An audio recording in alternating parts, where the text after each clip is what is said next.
श्रावण महिना म्हटलं तर सगळीकडे सणासुदीची लगबग चालू असते. कंटिन्यू आपले सगळे सण लागोपाठ चालू होतात.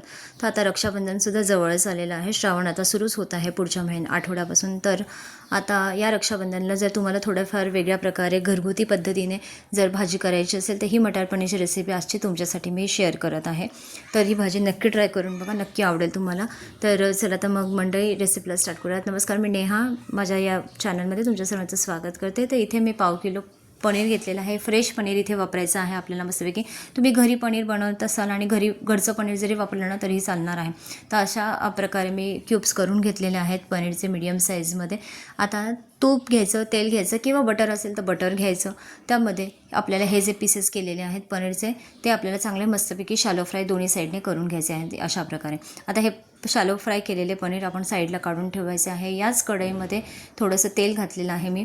तेलामध्ये 5 ते 6 हिरवी मिरचीचे छोटे तुकडे करून घेतलेले आहे. त्यानंतर उभा चिरलेले 2 मीडियम साईजचे मी कांदे वापरलेले आहे इथे आणि 2 टोमॅटो आपल्याला इथे घ्यायचे आहेत छोट्या साईजचे. तर कांदा परतत असताना मी ते थोडंसं मीठ टाकलं आहे जेणेकरून कांदा लवकर शिजण्यास मदत होते. तर आता टोमॅटो पण घ्यायचा. तिथे थोडंसं ना आपल्याला पाण्याचा वापर करायचा आहे. मी किंचित थोडंसं पाणी वापरलेलं आहे आणि थोडंसं एक 5 ते 7 मिनटासाठी हे मिश्रण शिजवून घ्यायचं आहे. तर 5 ते 6 लसणाच्या पाकळ्या आणि थोडंसं आल्याचा तुकडा आपल्याला इथे घालायचा आहे आणि ही जी शिजलेली पेस्ट आहे ती आपल्याला याची मस्तपैकी मिक्सरमधून प्युरी करून घ्यायची आहे कांदा टोमॅटोची. तर ही खूप बेसिक तयारी आहे, तर तुम्ही इझिली करू शकता. तर इथे ना माझ्याकडे कोथिंबीर होती. कोथिंबीरच्या ना या काड्या मी घेतल्या. त्या फेकून देण्यापेक्षा विचार केला आपण या वाटणामध्ये टाकूयात, म्हणून मी वाटणामध्ये ॲड केलेलं आहे. माझ्याकडचं बटर संपलेलं होतं म्हणून मी ते तूप टाकत आहे. थोडंसं तेल थोडंसं तूप मी इथे वापरलेलं आहे.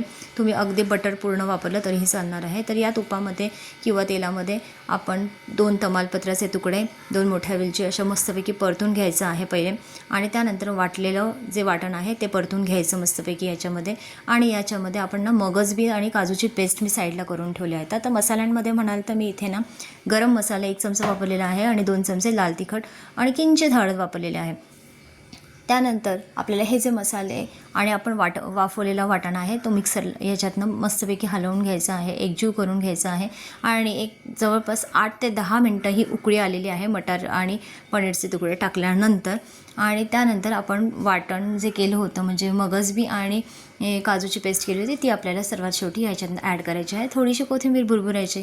मस्तपैकी ही आपली रसरशीत अशी घट्ट असर अशी मटर पनीरची भाजी घरच्या घरीच तयार होते. खूप छान लागते. तुम्ही चपातीबरोबर म्हणा, भाकरीबरोबर म्हणा, नुसत्या पांढऱ्या भाताबरोबर जरी म्हणाल ना तरी खूप छान लागते ही भाजी. जर हा आजचा व्हिडिओ तुम्हाला आवडला असेल तर लाईक करा व्हिडिओला. जर तुम्ही नवीन असाल तर सबस्क्राईब करा. भेटूयात आपण पुढच्या भागात. तुम्ही